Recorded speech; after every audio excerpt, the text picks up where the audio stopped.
going to hand over to Tony. Thanks, Tony. Thanks, Amanda, and welcome everybody.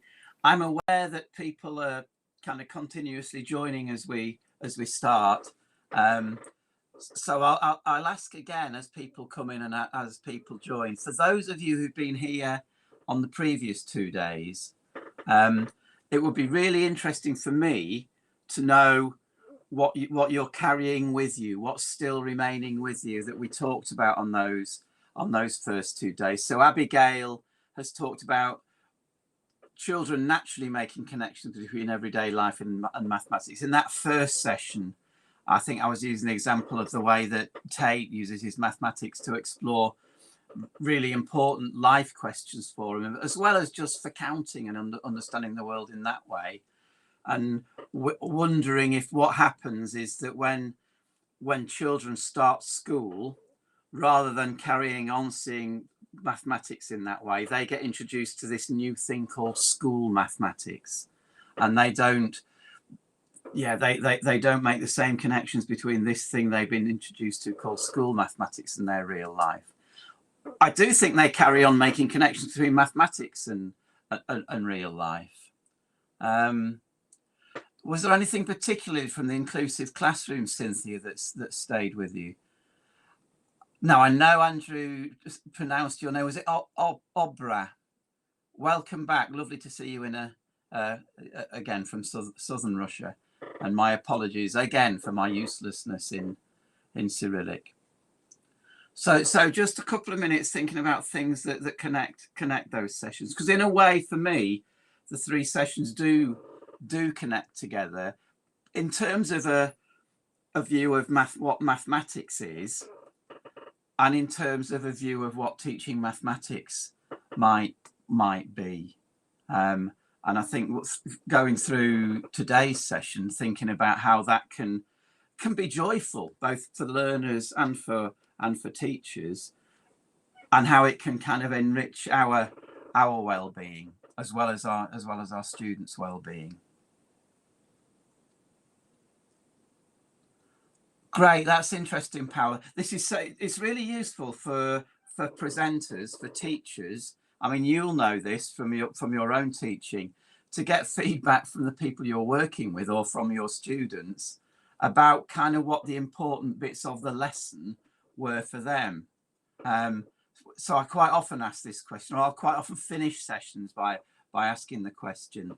And when I do sit in a room with people in Belize, we will finish all of those sessions just by going around a circle and everybody saying one thing that stayed with them. So we were talking yesterday about working in multilingual classrooms, and I know a lot of you will be working in multilingual classrooms, that introducing key vocabulary in mathematics in the context of that concept rather than before you teach that concept makes much more sense, so that you're teaching the mathematics as well as the mathematical language. One of the things that somebody mentioned yesterday, and I can't remember who it was, I'm sorry, I should have written it down. It might have been our colleague from southern Russia, actually. We were talking about not grouping people, I think, in tables in terms of what people had achieved previously. And somebody asked about sport and said, is it the same with sport? And I started to talk about how we do sport for different reasons. And we don't see sport as just an elite thing. It's not, we don't always compete in sport. And that mathematics can be like that. Jason there is saying about everybody gaining from inclusivity, saying, you know, we all gain from having a much more diverse and inclusive session. Yes, I thought it was you. And you sent me to a book. I'm going to say Obra. I'm sure that's wrong, but I don't like keep saying not using your name. So my apologies. And it's a lovely book. It's a book called Mathematics for Human Flourishing by an American mathematician called Francis Su. And he's a mathematician, and he's a maths teacher. He teaches mathematics in an American college. And in the book, he explores why mathematics in itself can lead to human flourishing, which isn't to do with succeeding in competition with other people. It's to do with doing mathematics.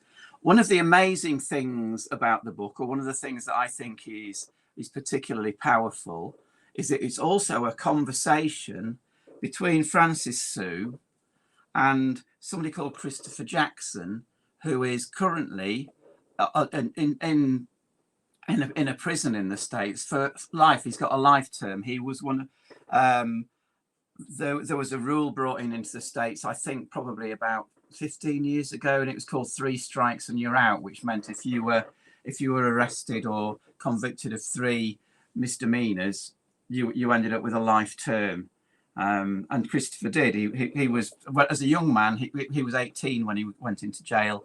He was involved in drugs, from a very impoverished family. And the book is partly a conversation between Christopher, who is doing maths all of the time in prison and developing as a person through doing the mathematics, and Francis. So my favourite maths book from last year, probably one of my favourite books, full stop, from last year, and I don't just read maths books. But he talks in one of the chapters about play, and I just wanted to go back to that to kind of carry on that conversation. What then is play? Play is hard to define, but it has several characteristic qualities. If play is an activity engaged in for enjoyment or recreation, then play should be fun. But this definition doesn't tell us why play is fun.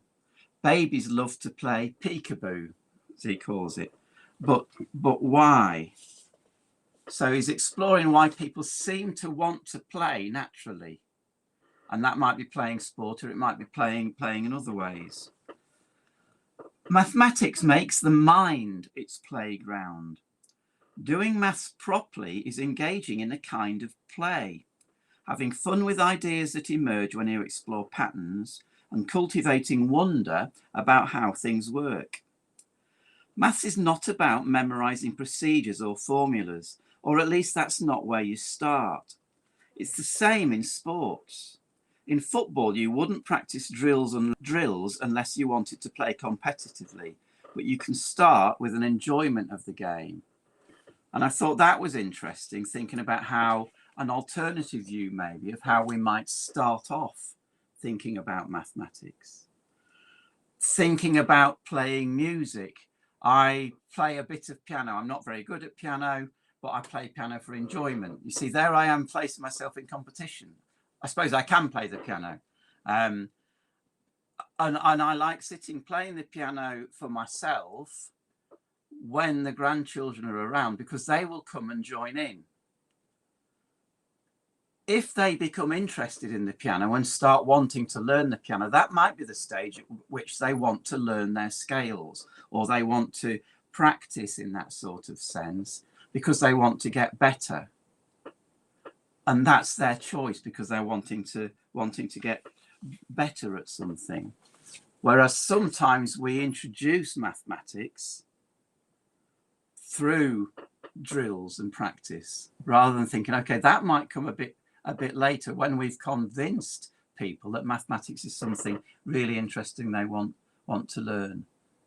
That's great, Manasseh, about differentiated learning, think about differentiated learning and children creating their own language and developing their own language. And Francis says a bit later in that same chapter, we would teach maths so differently if we thought of it as a playful sport and not a performance sport. And I'll not go any more into that, but that was what I was reminded of. That maybe we treat teaching mathematics as if we were teaching elite sports people. So we treat our classrooms as if what we needed at the end was a team who was going to win the baseball league, or a team that was going to win whatever league it was, rather than a group of people who would enjoy mathematics, and through that enjoyment would become as successful as they could be in their mathematics. So I said yesterday that I go running, and one of the things that's good for my well-being is going out running. And I follow training programs. I download training programs, and I know Amanda from Macmillan does as well. And I run in races. I don't beat people. I occasionally look, and if I come in the top half of my age group, I'm fairly happy. But that's kind of not really the purpose. That's partly a motivation, but the purpose is not to win a race. And maybe we can see on math classrooms like that. We're not trying to prepare people to be elite mathematicians. We're trying to prepare people to be mathematicians who enjoy mathematics and therefore feel able to use mathematics in their everyday life. Back to the first session.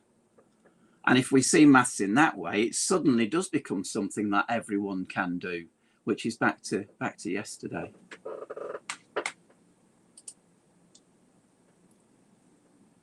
I think you know who I am now, so I don't need to go through that.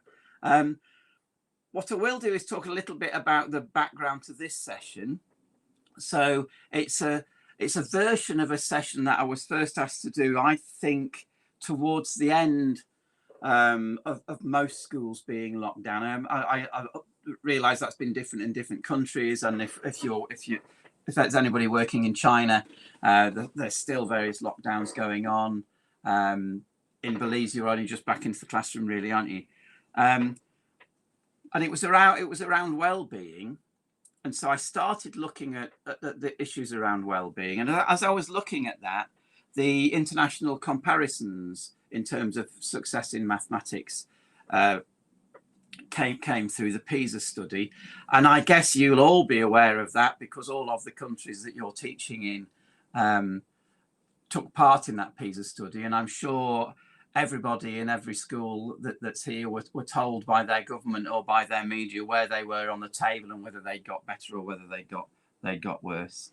Or whether they'd gone higher up the table or further down the table. And of course, that is only one measure. It's an important measure, but it is only one measure. Hi, Sana. Hi. Oh, that's interesting. I didn't realise you weren't a maths teacher. You're obviously interested in maths. I'm going to carry on saying Obra, even though I know that's not your name. And one of the things I saw in terms of the English teachers, and it was teachers in England rather than Scotland and Wales, they were entered separately, was that although the results for English students had improved slightly in terms of their ranking in the table, the results for teachers' stress levels had also gone up. So students were doing better in the examinations, slightly, not hugely, but slightly, but at the result of teachers' mental health. And I thought that's quite interesting, because what does that say to the students about mathematics? And sure, perhaps one of the things it might say is that mathematics in itself is stressful.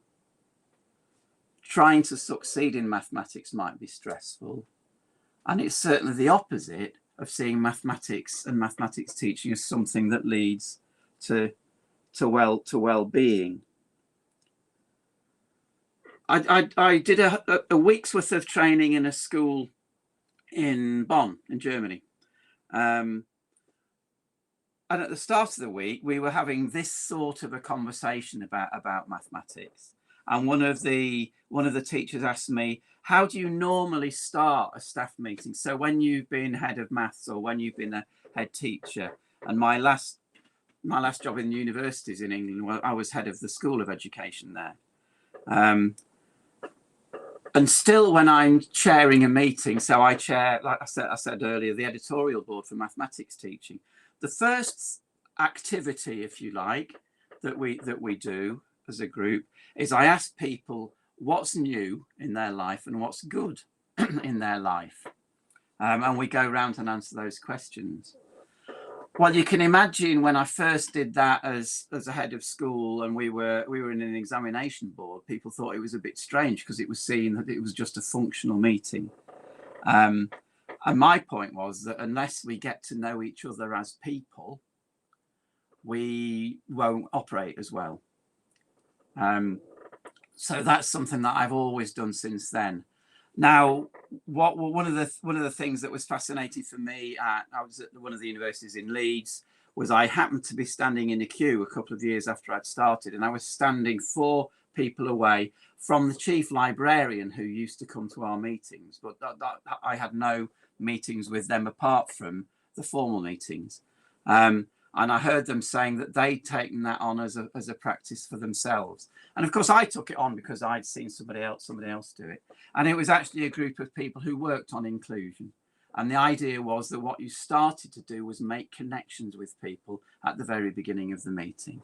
And I guess maybe that's part of what I try to do by opening the chat. It's that importance of making connections, isn't it?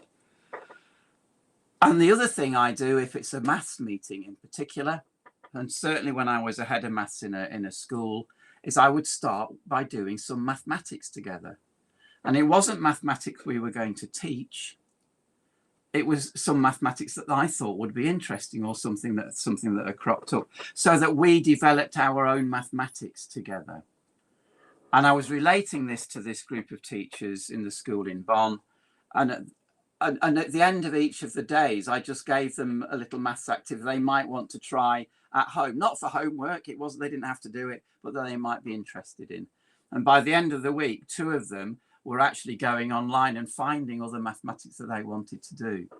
So I think, going back to both of the previous day, modeling our own connection with mathematics and modeling ourselves as mathematics learners shows students that actually mathematics can be really interesting. And developing that as a hobby is also good for our well-being. And students developing that as their hobby is good for their well-being. One of the, I think I find it quite sad when I talk to professional mathematicians. Sorry, I'm waving my hands about and banging things that I'm not the slide on. So I know quite a lot of, when I mean professional mathematicians, I mean mathematicians in universities who do mathematics all day, every day as their job. It's often not, it's not a teacher in school that they remember, or it's not mathematics lessons that they remember. It might be the mathematics club that was held at lunchtime, or it might be a club that they went to outside of school where they could do mathematical things, or it might be a friend of the family who gave them a magazine with mathematics in it that kind of really grabbed their enthusiasm in terms of developing themselves as a mathematician. So right back to the idea about there being this thing called school mathematics and this thing out of real mathematics happening outside of school, they kind of got that separation, unfortunately. So let's think about bringing joy into learning and into mathematics learning, which in itself brings well-being for both us and the learners. So your turn. I hope you enjoy teaching maths, Paola, rather than having. I hope soon you'll be a languages and maths teacher and not see yourself as one or the other, or even a teacher of kids. We're all teachers of learners, aren't we? Think back to the last time you had joy in learning, when you were learning something and you just really enjoyed it and you felt joyful. I'll not say any more than that. And just write a sentence in the chat box about what it was you were learning and what that joy felt like. And that's an image during lockdown of Tate and Felix, I think, being fairly joyful and learning mathematics. They set that up themselves. They were they were dropping cars down. That's a Hot Wheels track, which I think exists just about everywhere from my journeys into shopping malls in different places, and seeing which cars went the furthest. They were doing quite a lot of mathematics, but they were certainly really enjoying it. So something that brought you joy in terms of your learning.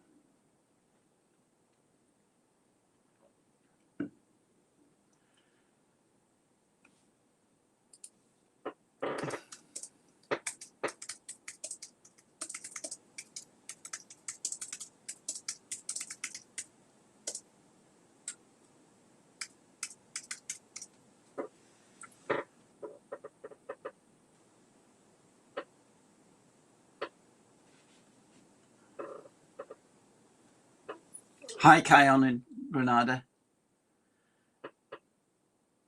It's great that there's so many different teachers of different specialisms all joining together as well. And that is genuine. It's what we said about diversity, isn't it? So you've all got different ways of looking at things and different needs for the mathematics. And hopefully a large amount of what we're talking about is teaching in general, isn't it? We're applying it to mathematics, but it's a very general discussion about effective teaching.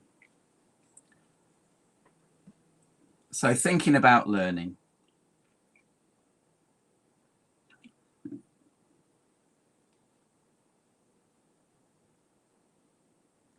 Are you thinking of something in particular, Alicia?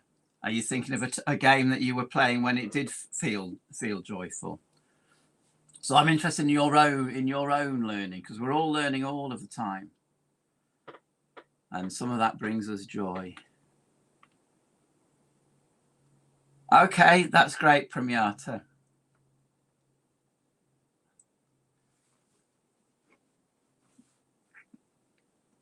Thanks, Carla. Give that a go. Sand is heavy, particularly wet sand, Antoinette. So the Premiata's talking about when you discover something new and you explore that in one particular context, and you're so enthusiastic about it, you want to use it in other contexts. I'm going to put words in your mouth, Paola, letters on your page.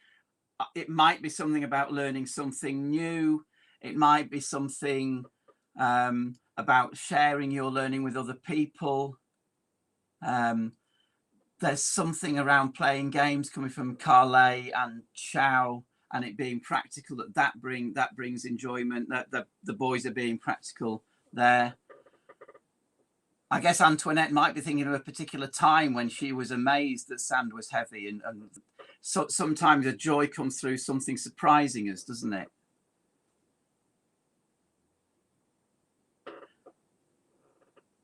Sumi's talking about online math skills as well as Premiata. Going back to cooking, I think what's interesting in terms of cooking is when I watch TV programs about really good chefs, much more skilled at cooking than I am, and I like cooking. And maybe that's another example of I enjoy learning cooking. I feel joyful when I produce something new that's really, really tasty.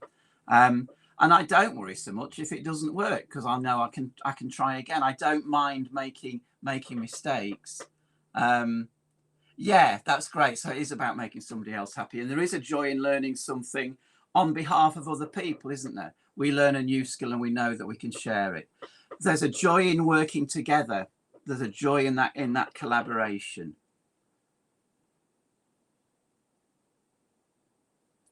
We'll just wait for that. Thanks, Antonio. And there's both Antonio and Cynthia talking about being active, working together, doing something with our learning.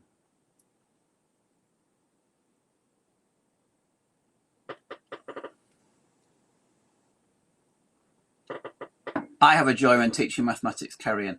And Naila saying there's a joy in doing something. There's a joy in doing something useful, and that would be an interesting assessment, wouldn't it? If one of our assessments of our students was how much use are they putting their mathematics to? It's a different kind of sense of assessment, but we could assess that, couldn't we?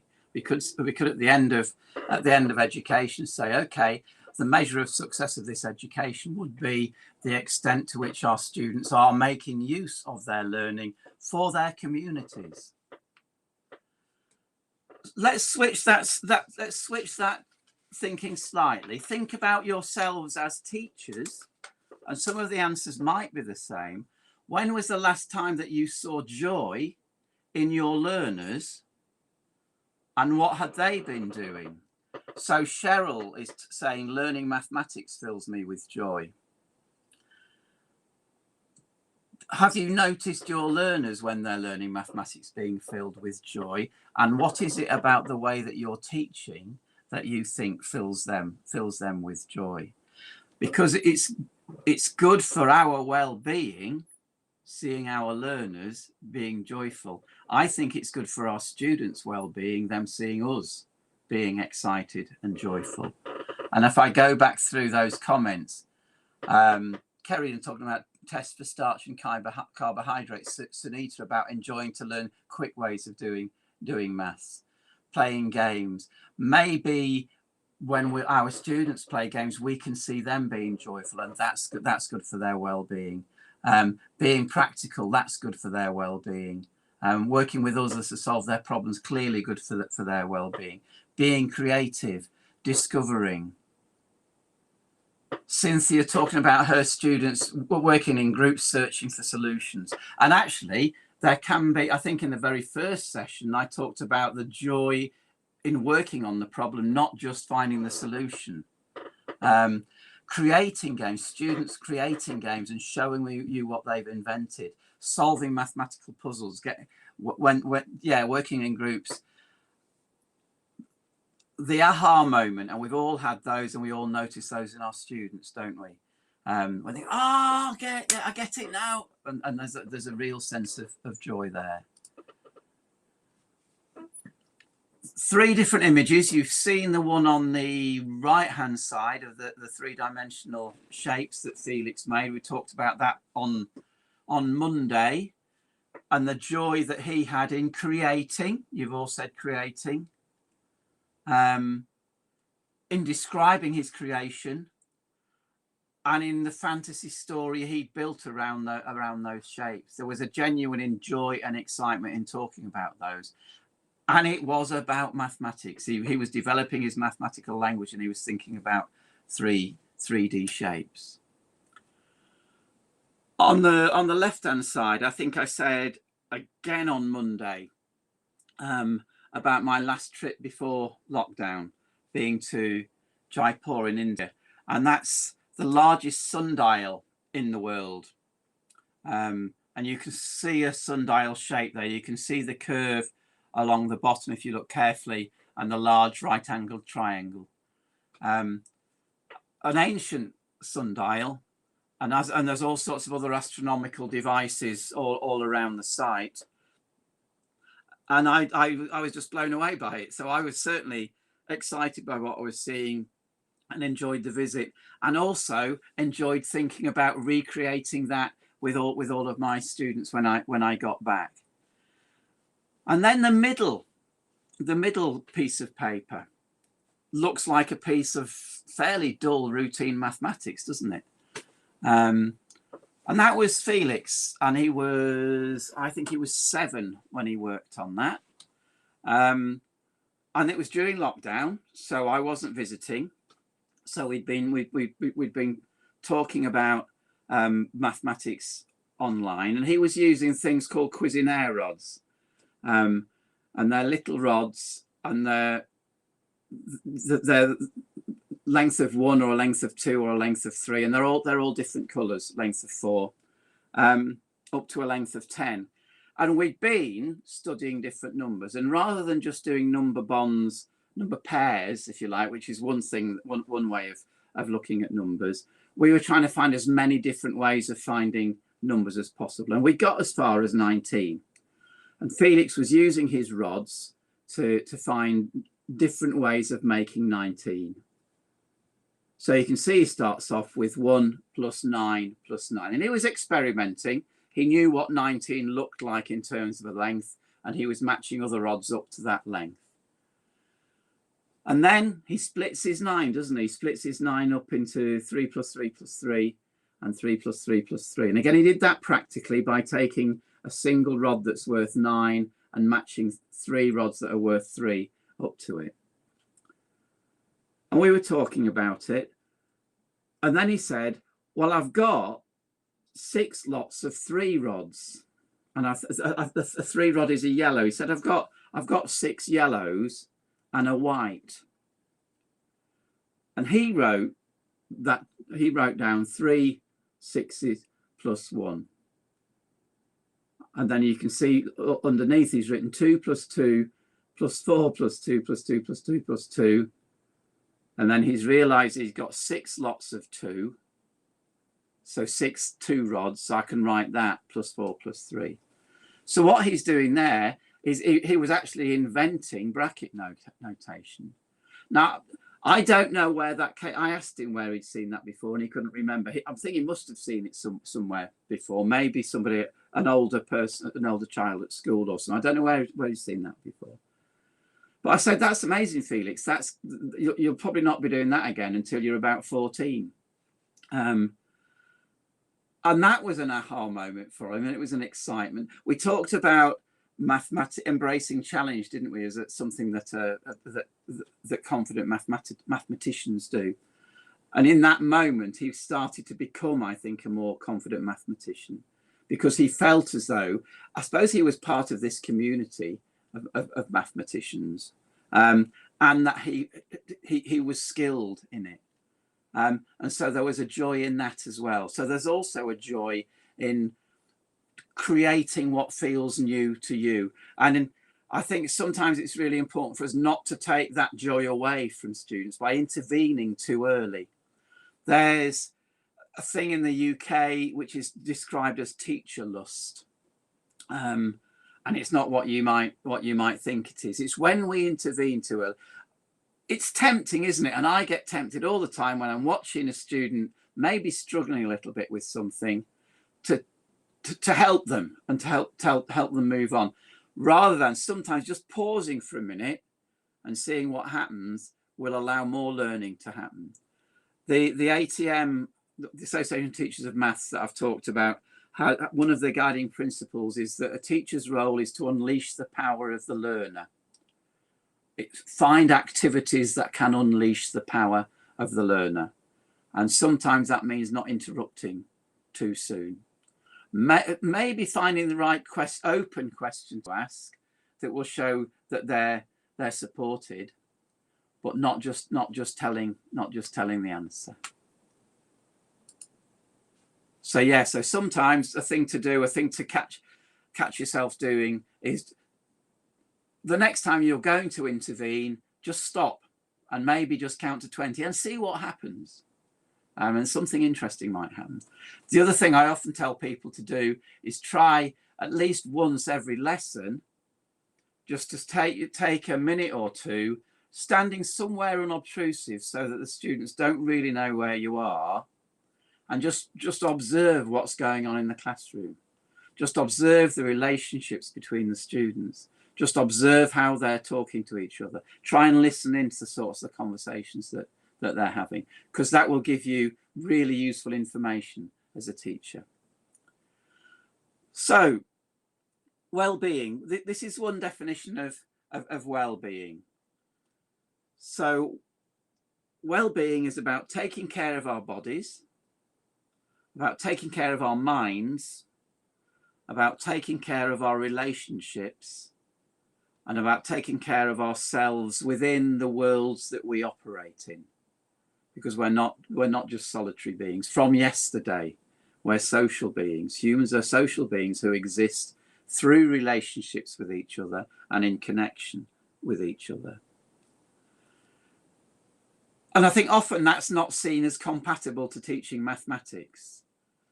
I would argue, A, that it's absolutely compatible with teaching mathematics, and B, if we suggest to our students that it's not compatible with teaching mathematics, that removes mathematics from that real world. And that's one of the ways that we can make the suggestion that school mathematics is something that's removed from the real world. Because what can be more real world than our well-being and our students' well-being? And we'll look at some examples of each of these in a moment. But just in general, taking care of the body is about being active and physical, about movement. You can see me waving my hands around all of the time. That's one thing that helps take care of the body. And we can be active in mathematics lessons. We should be active in mathematics lessons. Several of you, when you talked about joy in learning, talked about being interactive, talked about being active in lessons. Taking care of our mind, I argue, is about being confident and resilient learners in mathematics, not being frightened to have a go. At the beginning of lockdown, I was talked to Felix's teacher, and I said, what would you like me to support Felix with over lockdown in terms of his mathematics? Because she knew I was going to do some maths work with him. And she said, can you just help him become more confident in mathematics? Because at the moment, he cries a lot in maths lessons. So at that stage, I think he was 7. I think that was his teacher for when he was 7. Now, that's the opposite of well-being, isn't it? If you're crying in lessons, you're not feeling good about yourself. You're not feeling good about your mind in terms of how it operates in terms of mathematics. And for some people, you could come either to blame mathematics for making you feel like that, or blame yourself and say that I'm no good at mathematics because I'm not the sort of person that can be good at mathematics. And now that's not taking care of the mind. Now, by the end of the first year of lockdown, Felix was certainly more confident in mathematics because we've been doing much more open and exploring activities that he could be successful in. And by then he was challenging himself. He was seeing himself as a mathematician. So that's taking care of the mind. We take care of relationships by collaborating and communicating. Hopefully, an old stereotype of a mathematics classroom is everybody sitting on their own behind a desk, not talking to each other because they're frightened of copying.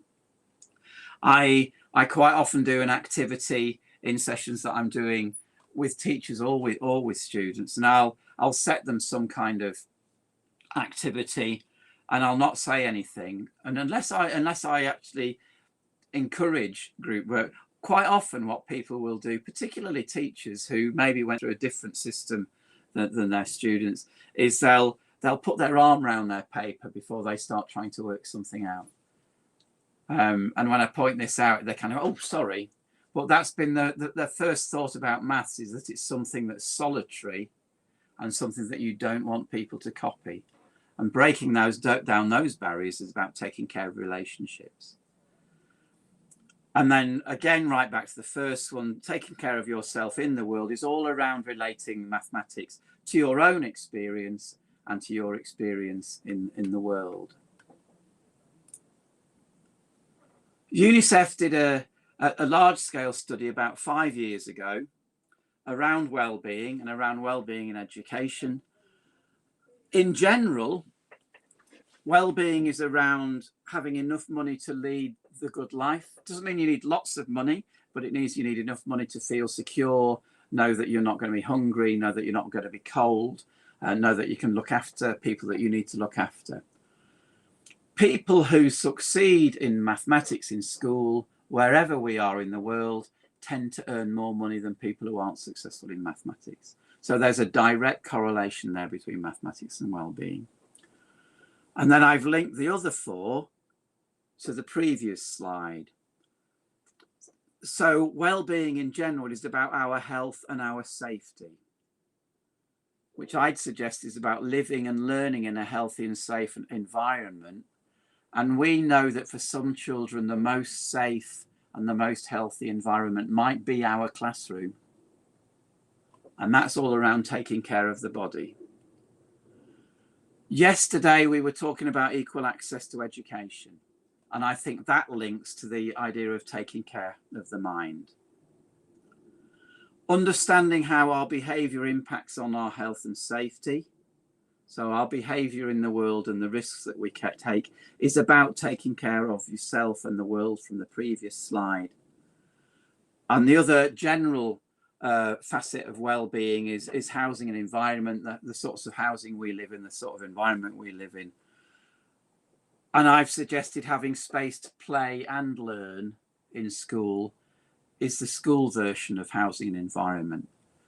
And we have a large say, don't we, in our classroom about the sorts of environment, both physical environment and in relationships environment that our children are learning and our students are learning in. The same study, they asked what makes children happy and unhappy. And these were children from, I think, 8 different countries. They enjoy spending time, children said, They enjoy spending time with people they love, friends, family, even pets. Being outdoors and doing fun activities. So I think in terms of mathematics classrooms, and that's what I'm talking about, spending time with people they love. And I kind of not afraid about using a word like love in terms of the classroom. In terms of wanting to be with somebody and wanting the best for that person and enjoying being with that person and being concerned about their well-being and being concerned about what will happen next for them. And that students feel like that about each other. We feel that about the students. And actually our students feel that about us because we've got a good relationship with them. So we need to foster that in our classrooms, which is all about building a learning community. And part of what I've been trying to do through the chat box is build a learning community. We've got an amazing learning community from all around the world, haven't we? And it feels a bit as though we're building that community. It does feel like that if actually by some miracle of science, suddenly we all just popped into the room together, there would be a sense of community. We would have those connections. And we can build that in our classrooms. And we've got time to build that in our classrooms. Often we're very good at building that in classrooms in sub-subjects. Sometimes we don't always do that in mathematics classrooms.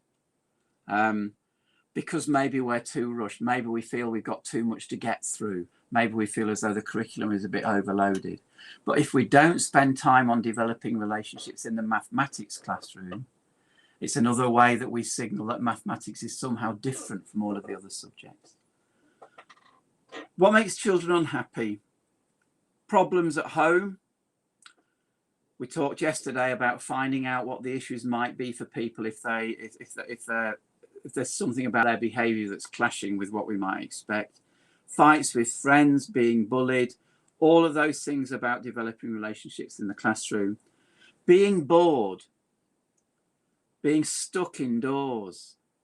So the opposite of spending time outdoors is being stuck indoors. Do our students feel stuck in their mathematics classroom, stuck in their seat? Do they get in trouble if they need to stand up and go and get a resource or something? Because that's going to get in the way of learning.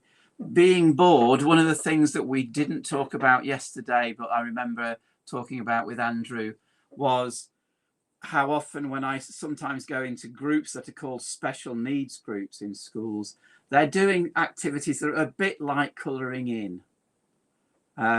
So they're actually doing fairly dull activities. They're not being given challenging activities, and that makes people unhappy. Some children tell us they feel stressed by having too many activities. Do we sometimes overload lessons, again, because we're trying to get through too much? By not getting good enough grades, and then back to sports, by sports always being seen as elite, who's the very, very best football and netball player in the school. Can we move away from the stress around grades to thinking about individual successes and group successes as a group? And that takes us straight back to yesterday's conversation, doesn't it? So I think both of those statements are very relevant to mathematics. So some of the thoughts of the way that I tried to integrate this into Max Maths.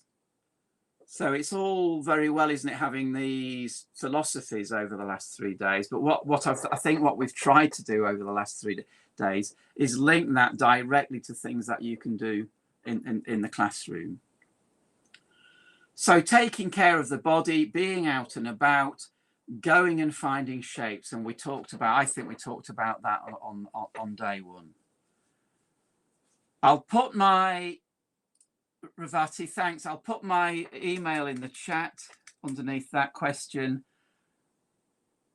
Email me, and I'll certainly make some suggestions for things you might be able to do in your math club.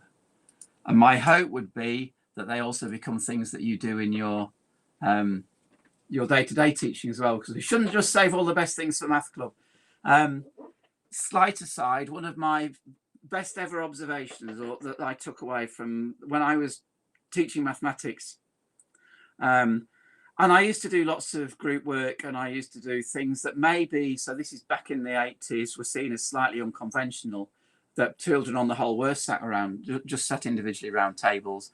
And I think the head teacher came in because he was a bit concerned about children learning. Probably the head of maths had probably said, this Tony Cotton does strange things like having kids working in groups and talking to each other. And he came in and we were working on an activity, and it's just fairly straightforward activity. Using the digits 1, 2, 3, 4, you have to make as many different numbers as you possibly can. So 1 plus 2 plus 3 plus 4 is 10. 1 plus 3 divided by 4 is 4. It gives me 1 plus 2 equals 3. So you can see straight away we're starting to generate different sorts of answers. And we were just seeing how many of the numbers between 1 and 50 we could make. So kids working in groups, and we had a huge sheet of paper right across the back of the classroom, and there were students kind of leaning on the desks with each other and going, I've got another one, I've got another one, I've got another one, and running up to and writing it on. And the head came in, and at first he couldn't see me because I was involved with one of the groups. But then he came over and saw, and he said, oh, well, they do seem to be doing lots of work. Which they were carrying out lots of calculations. And he said, it's almost like a youth club. And I took that as a huge positive.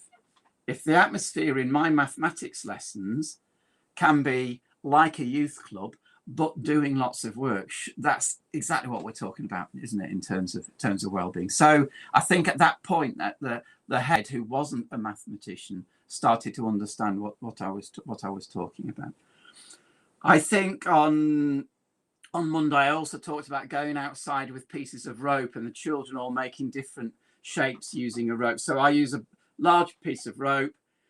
All of the kids in the schoolyard or in the playground or in the hall, if you've got one, and I'll say to them, make a square so that you're all equally spaced out along the square, and they have to share out the rope and work out how that will work. Some division by 4 goes on. Then I might say, make an equilateral triangle, make an isosceles triangle. So there's lots of movement and lots of discussion. There's lots of ways that we can get movement and activity into learning maths. Growth mindset, using manipulatives to develop quite complex ideas and building on skills that we've already got. So on the right hand side you can see these students by this stage have got very used to working with number lines. So a number line is something that can build challenge for people, so they understand about how number lines work, and then we can use that in increasingly complex ways. So starting off by counting in thousands, then breaking that down into 500s, then 50s, and starting to think what's the same and what's different, and discussion all of the way through. And that's what develops resilience, and that's what develops embracing challenge, which is back to one of the things we were talking about in terms of confident mathematicians. So it's using materials that you're used to, or using representations that you're used to in a new way to develop new ideas. It's the same sort of thing as Felix was doing when he was starting to use brackets for making 19. And maybe even the shift from, rather than the question being how many different pairs can you make that total 19, to saying how many ways can you make 19. Now he will never get to, well, he would never get to the end of how many ways can you make 19, because there's very, very many. So it takes that sort of pressure off, but the challenge kind of becomes what interesting ways, and you'll see students finding all sorts of interesting ways to make 19, and that's developing the mind, taking care of the mind. Something about becoming confident is about trying things out and testing things out and talking to people. So Andrew talked about making shapes with 12 cubes, and that leading to thinking about prime numbers and factor pairs yesterday. Working with 6 6 squares and making patterns with 6 squares. And there you can see 3 different patterns you can make with 6 squares, and they all fold up to make a cube. Now the starting point for this activity is working in groups and finding out how many different shapes can you make with 6 squares. And again, that's something you could do tomorrow, whatever age group you have. Another activity that you can do with almost any age group. You'll start to have conversations about are the same shape in different orientations the same? Is a shape that you can flip over to form another shape the same? So you can have all of those discussions. And then some of them will fold up to make cubes and some of them won't. And in itself, that's interesting, because quite often I think students only see the top version of the net of a cube, the one which is like a cross. They don't realize that the net in B will also make a cube. And if I was to give them that net and say, will that make a cube? They might say no at first, because they've only ever seen the top version. And that might be an aha moment when they fold that up and it does. Whoa, why? Why does that work? That's becoming confident. Trying things out is becoming confident. Becoming resilient is about taking control and not being scared about getting the answer wrong. So supporting students in becoming problem posers as well as problem solvers. So activities like the one on the right hand side, which is a picture, and what you do as a learner is write a multiplication story around that particular picture. And it can be any story that you like. It doesn't even have to refer to those numbers. You'll see how those are in arrays. So there's some, if students want to go to their knowledge of arrays, they can. But what happens when you actually start asking students to do problem poses is they do the same. They want to create the most difficult problem that they can. There's always a proviso when I ask students to write their own problems, and that is you have to be able to solve it yourself, because you share the problems and you're going to have to share other people's work. And I argue that very young students are resilient learners, are resilient mathematicians. That's a very old photograph. That must be 8 years old. And that's Felix, who's now 9, and I think he's about 18 months old there. And like lots of young kids, he loved building towers. And he loved building towers till they fell over, and then he would build them up again. And then he'd fall over, and then he'd build them up again. And then they'd fall over, and then he'd build them up again. And through that, he was starting to learn, you can see in that photograph, that making a wider base sometimes helped. But I think he got bored, and he just wanted to build it as tall as he possibly could. In terms of developing mathematical language, as he was doing that, I would be saying to him, can you reach, Felix? Can you reach the next one? Because eventually he would say, Grandad, can you do it? Can you do it? And on this particular morning, which is why I took the photograph, he got to about that point. I think it's probably about to fall over, isn't it, judging by the blur of his arm. And he just said, Grandad, it's too reachy. So he's developing his mathematical language there in terms of height, and he's got this new term called reachy, meaning higher than me. That's what reachy means. And I translated that and said, yeah, taller than me, which is back to our discussion on language yesterday. But that was the beginning of him becoming resilient, trying things again and again, and not worrying about failure. Do kids in our classrooms worry about failure, or do they see mistakes as a part of learning, an interesting part of learning? Using activities that call for collaboration and communication. It's called a practice activity in Max Maths. The activity is make different 2D shapes, sketch the shapes, name them, write down their properties. In the teacher's guide, the students are working in pairs or small groups, checking each other's properties, naming the shapes if they don't. So it's all about collaboration and communication, and about learning from each other about the shapes that they know. And then the bottom activity is a game for the kids to play. And a lot of you talked about joy through games. So I think you're well aware about taking care of relationships in your classroom. My guess would be you're really good at that, but not always in all subjects. So another question maybe to ask ourselves is, in which of our, if we're teaching in a primary school, if we're a homeroom teacher, which subjects are do our children be most joyful in terms of learning? And what am I doing then?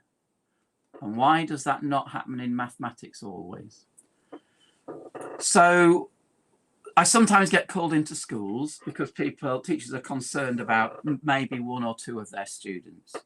And they'll often say they're not engaged, or they can be quite disruptive, and they're concerned about their impact on all of the other learners, and that's understandable. And I'll go in and we'll have a chat. And my first question is, when are they motivated, and when aren't they disruptive? I want you to tell me in detail the last time you noticed them being really motivated about something, and the last time you noticed them not being disruptive, being really engaged, or working really well with somebody. And that actually gives the teacher the answer, because whatever they were doing at that moment, they need to think about how they can transfer that into the mathematics classroom. We talked a lot about relating mathematics to personal experience in the first session, and sometimes that's directly personal experience, like cooking. Nothing wrong with cooking in classrooms. Certainly nothing wrong with talking about cooking in classrooms. But we can also then relate that in terms of the texts that we use. And what we try to do in Max Maths is each opening spread relates that topic to the real world. I do lots of addition and subtractions and multiplications when I'm shopping. And I'll talk, because I'm working things out. I'm trying to work out what the best thing to buy is, and we can model that in the classroom. That will be an expectation. We talked about directed numbers on Monday, relating maths to real life contexts. Here's another one, which is about differences in water levels. I don't need to talk very much more about real life contexts, but when we see that in terms of taking care of ourselves and taking care of our worlds and well-being, it just puts us another little slant on it.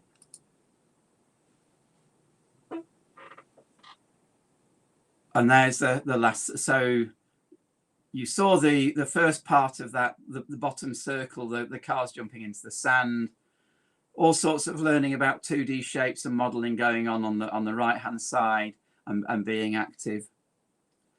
And that activity, which is quite maybe something for young kids in a maths club, looking at all the different numbers that you can make by pairing up dominoes. And that was the form of recording that the students themselves came to. There's a longer story around that, but I've only got 2 minutes left, so we'll save that for another time. Thank you very much. We're at the end of our 3 days. Enjoy tomorrow. I'm sure you'll very much enjoy hearing a voice that isn't me at all. But I've loved working with, I think, lots of you for those 3 days. It feels like we've got to know each other really well. Thanks, Tony, very much indeed. Thank you to everybody for joining. Oh, such an interesting session, Tony, and so many different ways to look at bringing joy to yourself and to your students as well. So yeah, very rewarding as ever. Thank you all very much indeed for joining today. Look forward to seeing you tomorrow at 2 o'clock UK time, various different times across the world, when Andrew Jeffrey and Charlotte Rance will be talking about storytelling and maths and how we bring those together. So thanks everybody very much. Thank you, Tony, again. Pleasure. And look forward to seeing you all again tomorrow. Amanda, before we because we were starting to talk about another week of sessions in the new year, is that going to happen? Yes, we'll do some more in January, and then we will be more focusing on specifics rather than on some of these sort of broad-based things. So we will send out to everybody and give details on those up and coming webinars that will be in January 2023. Yeah, so I look forward to seeing you all in next January. Thanks, everybody. Thanks very much. Thanks again, Tony.